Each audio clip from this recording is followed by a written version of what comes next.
A few years ago, we told you about an ambitious plan to grow fruit and vegetables undercover with just seawater and sunlight. Skeptics doubted the idea would get past the experimental phase. But next week, the company behind it, Sundrop Farms, officially opens a commercial greenhouse in South Australia, which is already producing thousands of tonnes of tomatoes for a major retailer. And as Kerry State reports, the futuristic-looking facility is set to be the first of many.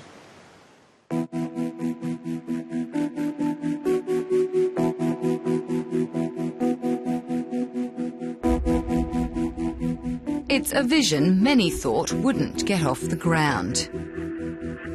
But 300 kilometres north of Adelaide, the future of food production is looking very bright from every angle.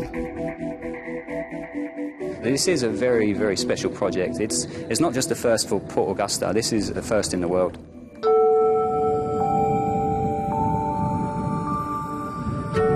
Four years ago, Landline visited Sundrop's pilot plant on the outskirts of Port Augusta, set up on unproductive country between the Flinders Ranges and the Spencer Gulf.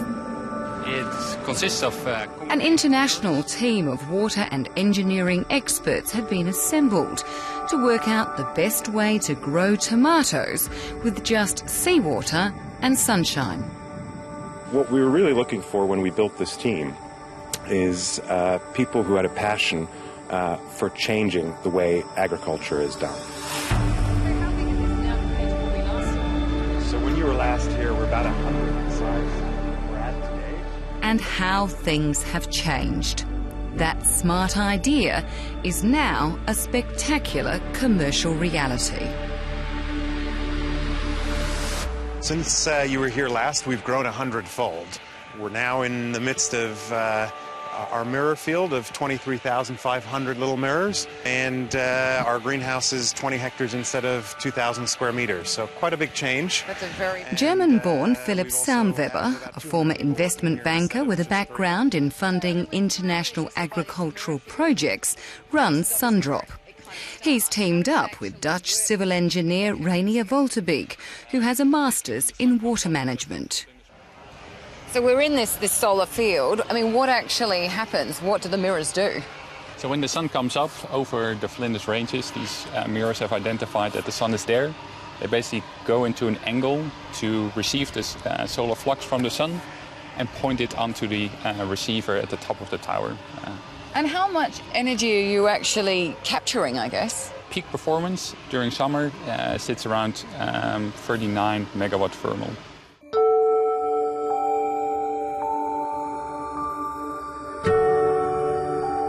This 127-metre high glowing centrepiece and the solar energy it captures are the keys to keeping everything running below. If I split it roughly, half of it goes into just heating needs for the greenhouse. That's a big cost, usually.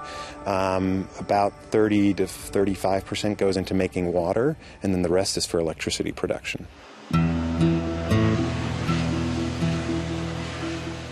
A solar boiler at the top of the power tower, as it's known, produces steam, which drives a turbine to create electricity.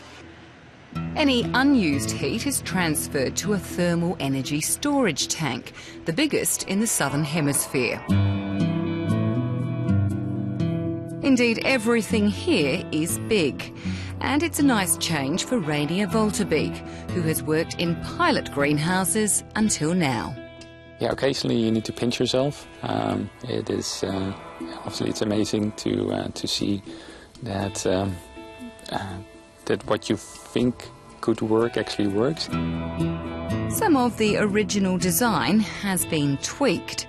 The pilot plant had curved parabolic mirrors, which looked good but were hard to clean.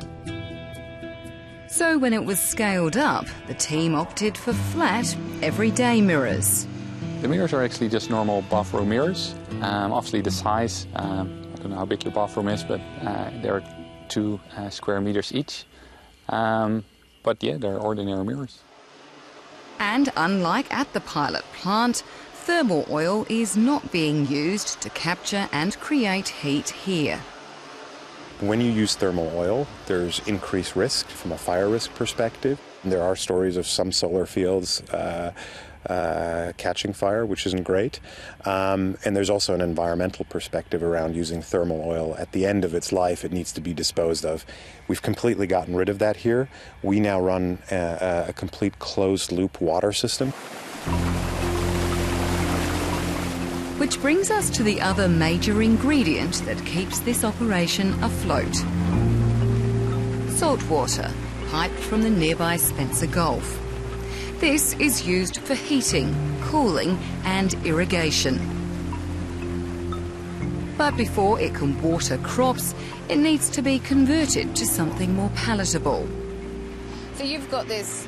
And that's where the stored heat in the big tank and this thermal desalination unit come in. Seawater goes into this unit. We're extracting heat from the big heat storage tank that basically starts evaporating the seawater. That seawater vapor, if you condense that becomes fresh water. And what goes into this other tank, this smaller tank next door? The waste heat from this process, which is normally dumped into the ocean, we can actually reuse for greenhouse heating. So we pump that waste heat into the second heat storage tank. After the desalination process, the leftover salty water is cooled and diluted in a big pool before being released back into the Spencer Gulf. This is where the fresh water is kept. Now, it's undercover to keep contaminants out, but the pond holds 25 million litres. And every day, on average, 1 million comes in and about the same is pumped out and piped to the greenhouses.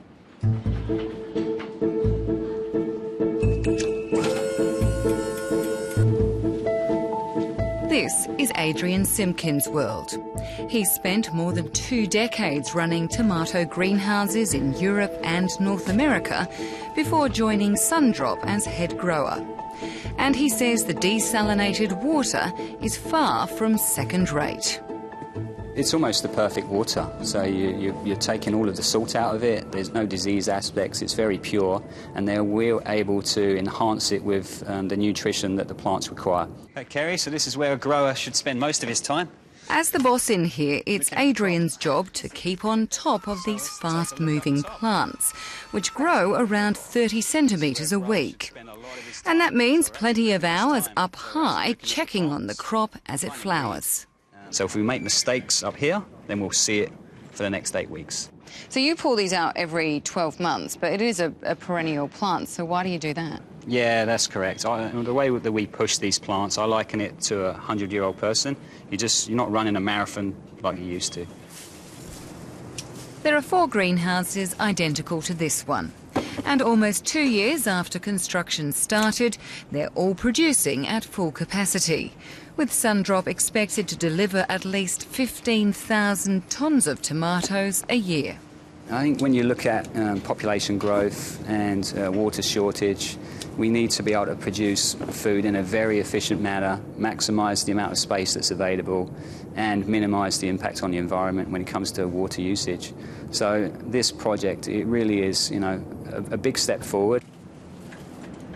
While they had to be smart when it came to sourcing water, one thing there's no shortage of, as long as enough leaves are removed to expose the crop, is light. The more light you can give plants, the better they grow, the better they taste. So we're in a location that has about 320 sunshine days a year, which is pretty good. And from that perspective, the site has worked out really well. What we have is really hot summers, and those are sometimes challenging, but we managed to cool the greenhouses down to a temperature where the plants continue to be happy and grow well. To cool the greenhouses, seawater is released over cardboard pads that have been installed in the walls. Fans draw hot air from outside through the wet pads, creating cooler air, which is then circulated through the growing rooms. Like many of the processes here, it's relatively simple. What's more complex is bringing all the different parts together. I can count the number of times I've cried in my adult life on one hand, and 2 or 3 of those times have been Sundrop related. There's been countless things that have gone wrong here. You know, we've had a roof blow off the greenhouse on a 45-degree day. We lost our entire trial crops. We lost, team members in times when it was most critical because, it took us 4 or 5 years of being in a trial facility. Not every high caliber grower wants to do that. So we've had all kinds of challenges. Attracting workers remains a challenge. Now there are a couple of hundred jobs to fill.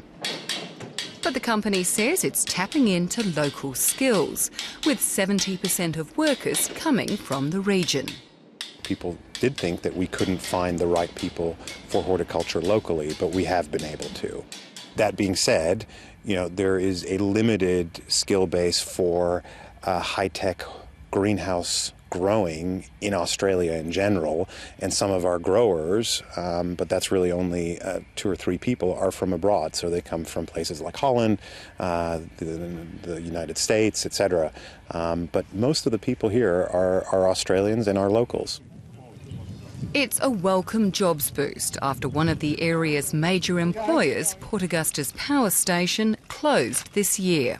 But while the once dominant but now deserted coal-fired facility is these days overshadowed by its new solar-driven neighbour, this renewable energy project still relies on grid utilities for 10 to 15% of its power needs, especially during winter when there's less sunlight. That's our best insurance policy. We have storage on site for about 10 days for water, for heating, cooling, electricity. But if we have a problem on site, we need to rely on the grid. As we fine-tune the system, we'll use less and less fossil power, and then rely more and more on the infrastructure you see behind me. While the environmental savings are significant, many thought the financial costs would make this project unviable. But the boss says even though the initial infrastructure investment of around $200 million is more than what a traditional greenhouse operator would spend, it pays off down the track. Fossil fuels can make up probably up to around 50% of their operating expenses.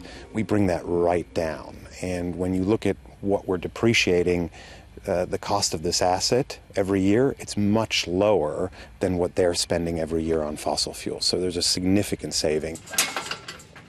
To achieve that significant saving, the company first needed a significant investment to be able to expand.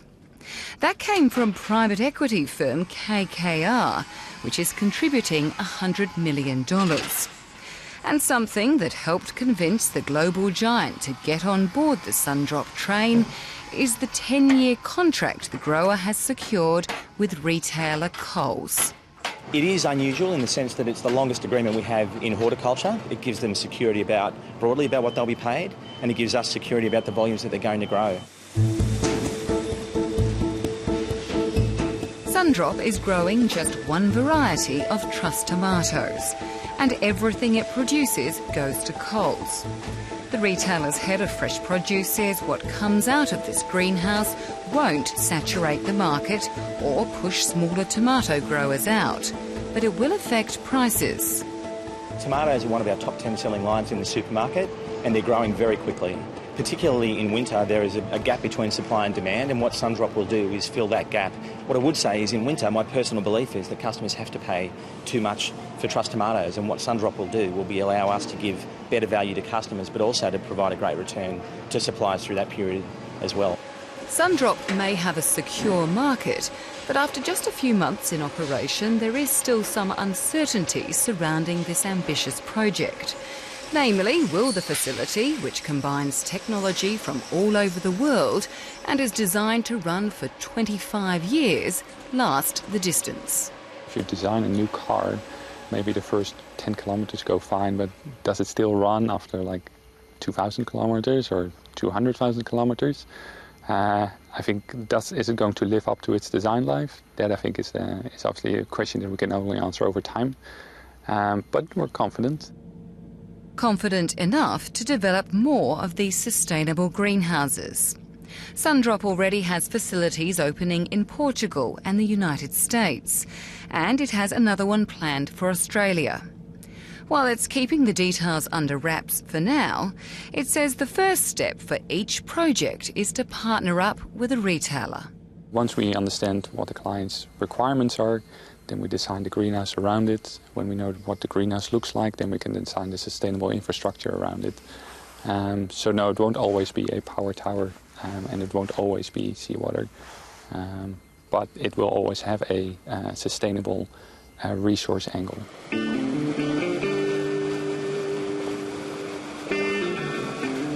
The water may not start out as fresh, but thanks to a lot of clear thinking, what leaves this groundbreaking greenhouse is.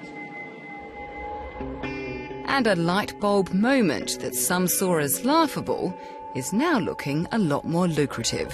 The facility behind us is already testament to the fact that life is better than it used to be at the pilot facility. We're on salaries now. You need to be an optimist. You need to think about what you have and not so much on what you don't have. And I think this is a great example, right? Like, not a lot of people thought you could grow veggies in the desert, but I think you can. Yeah, if you think smart about it, there is a solution.